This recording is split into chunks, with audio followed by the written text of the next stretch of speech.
Now we've got Mr. John Oloyede, who is a legal practitioner. Thank you for coming on this morning. Good morning. Well, it's going to be a big one. The last two elections that we've had, Osun and Ekiti, there was this incident. It was really loud at the time too, curbing vote buying. It's almost like a lexicon that's going to stick. Who knows for how long?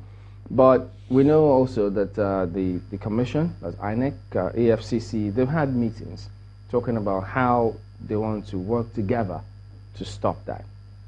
How do you see this working out? Well, I don't want to speculate as to how I see it working out. I want to say that it must work out in the interest of everybody. It must work out because, you see, the government says, oh, we are fighting corruption, we are fighting corruption. You see, if corruption should be attacked from the roots. You see, the beginning, the start-off point for corruption in Nigeria is putting round pegs in square holes. Nigerians elect people who have no business being in governance. And these people succeed in doing this by getting people, coercing people, you know, to vote for them, even at times against their conscience.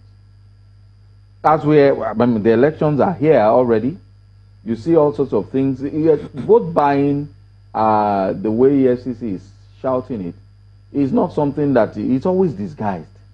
It's not something that you see. Exactly what I want to. Maybe people don't need to know. Yes. This is probably vote buying for dummies. What is vote buying? Okay. Maybe let's explain it so that people may not just know what it is. So, what exactly is this phenomenon? A lot of Nigerians are actually active participants in vote buying and selling. But just, I mean, as you have questioned... Is it voluntary participants? No, they are involuntary participants because they don't even believe they don't even believe that they are involved. For instance, stomach infrastructure. A lot of people, you see all sorts of bags and sachets, packages with pictures of candidates on it. They bag gari, granite, and sugar. That's vote buying. That's vote buying. But the person collecting it. Not necessarily. because the argument is that when that happens, it is campaigning, not vote buying. Well, you see, now, let's go to the Electoral Act. I think Article 130 talks about it. It is inducement. You don't have to give somebody cash for you to say, oh, I'm giving you this cash so that you can vote for so person.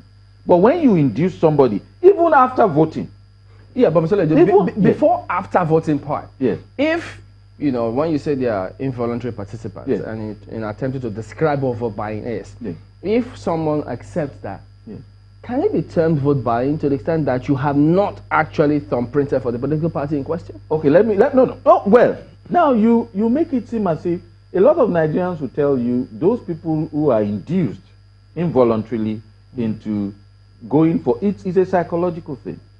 Oh, it's our money. They start off by saying, oh, if you give me, I'll take it. Because you are really paying back. You are giving me, you are giving our money back to us. If you give me and I take it, yes, it doesn't mean I'm going to. Now, let me give you, you know, I like practical example. Last Saturday, I went to an eatery. And at this eatery, all the people serving food, right? They were wearing a particular party's T-shirts. Yes, oh, wow. Pictures, names, everything. Now, well, you know, I can't disclose fully, but this is, I mean, I was shocked. And they were serving.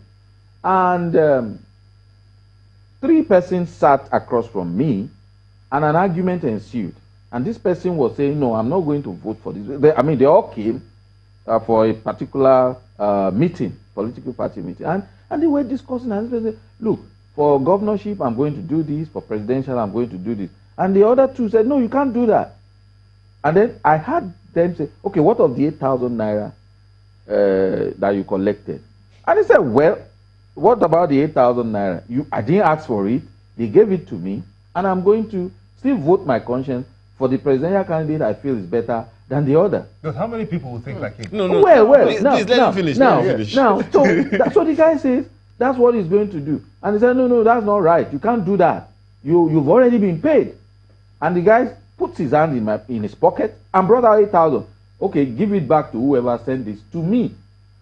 I almost hailed, I almost shouted that this is a real Nigerian. And they then say, oh, no, keep it, don't worry, this and that. And he said, look, between now and election day, if I have cause to change my mind about that presidential candidate, well, I may still, but don't tell me you can force me. Now, there were two of them. One of them was the conduit. They are already bought. They don't see any reason why this man should vote differently than otherwise agreed. But there are many people like him who are going to take exactly the same position. Yes. What should vote buying still be an issue? As many as that man. There were 3. I mean, let's put a percentage to it. So you are looking at about maybe 60 to 40. You understand? And that cuts across board. Many Nigerians. Now, a lot of people accuse those of us sitting here that we are only social media critics. We talk on TV, we talk on radio. We've got our PVC. Well, exactly. A lot of people don't know that things are going to change from 2019. I believe it. Now, they say, oh, we only criticize on Facebook, on social media, and all that. But you see, not many, they believe that the people who actually vote, the market women, the butchers, the drivers, cab drivers, taxi drivers, all those people, they are politically conscious to the extent that these people have their cards. And many of us who are on this side of the divide, we don't have our cards.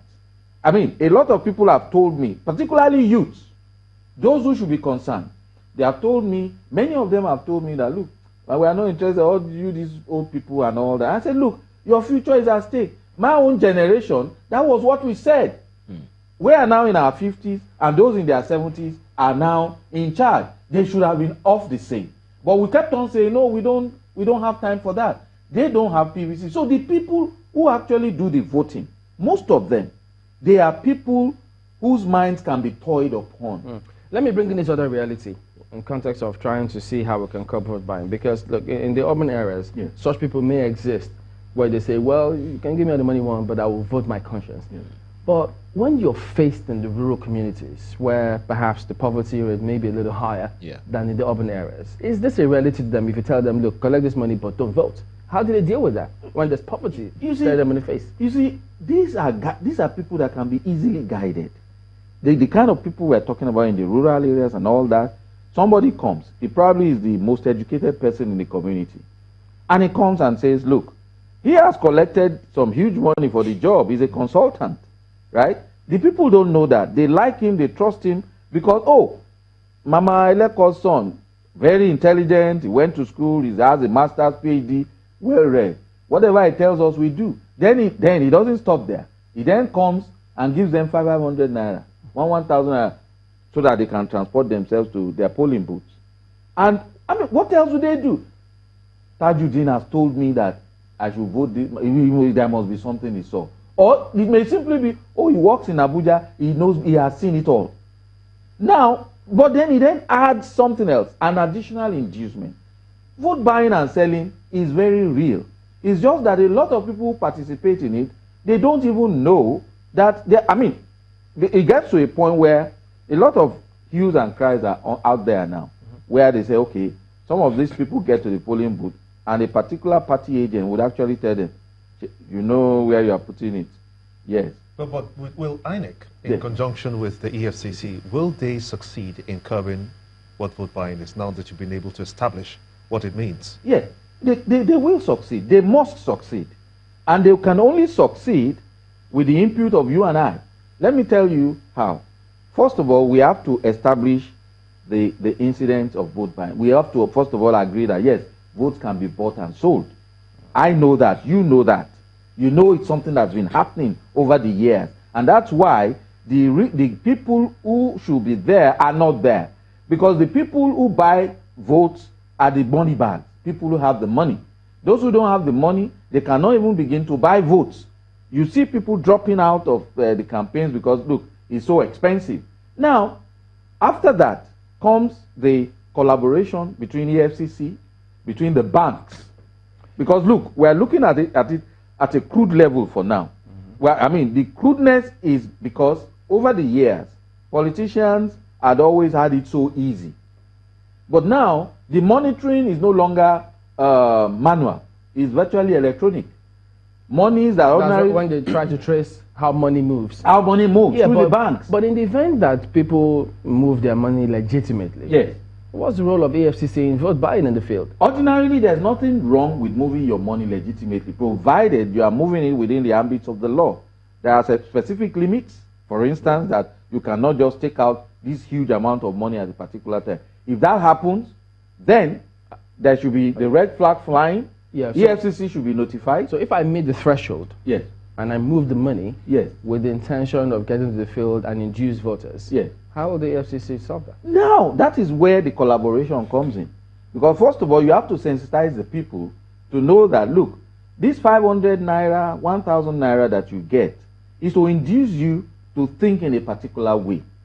Now, as soon as it gets to you, it doesn't mean that,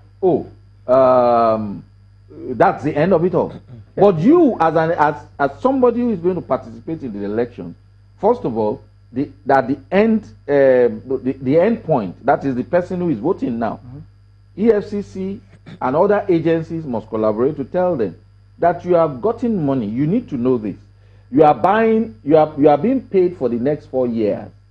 All the infrastructural development, all the schools that should be built, all the roads that should be built, all the good things that should come into your life and the lives of your children and family, they are not going to be given to you because you've been paid ahead of time. But how is that going to work out for EFCC? Because look, you know that they take resources to prosecute certain amount of cases, yes, or types of cases. It's huge resources. So can they deploy those kind of, because there are cases that they look and when they check it out, they feel that no, this is too small. This is too small for us to prosecute. So how would that work out if you're giving somebody 5,000 naira in the field? Now, you see, I was reading something about Singapore, and the man talking said, the writer said, Singapore was in a very bad shape at some point in time.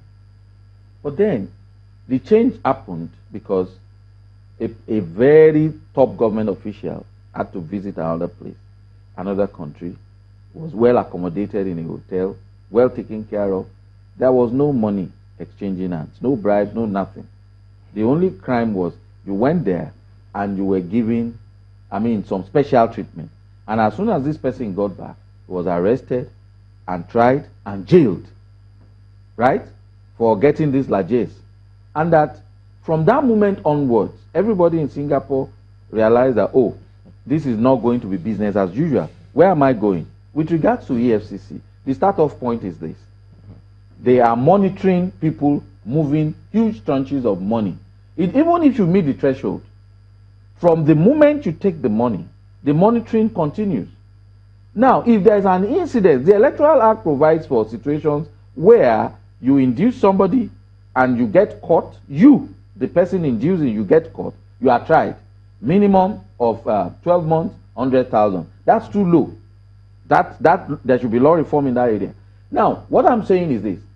The start-off point could be the people who actually induce, the politicians. If you get 1, 2, 3, 4. In the past, what has been happening, I've been here and we have heard of people caught doing that. And there will be so much noise, this person was caught. Well, this year or last year, 1 or 2 persons were actually prosecuted and jailed. Now, the moment they make it a regular occurrence, EFCC, banks, everybody, they make it a regular occurrence in Nigeria, catch somebody, and get the person jailed.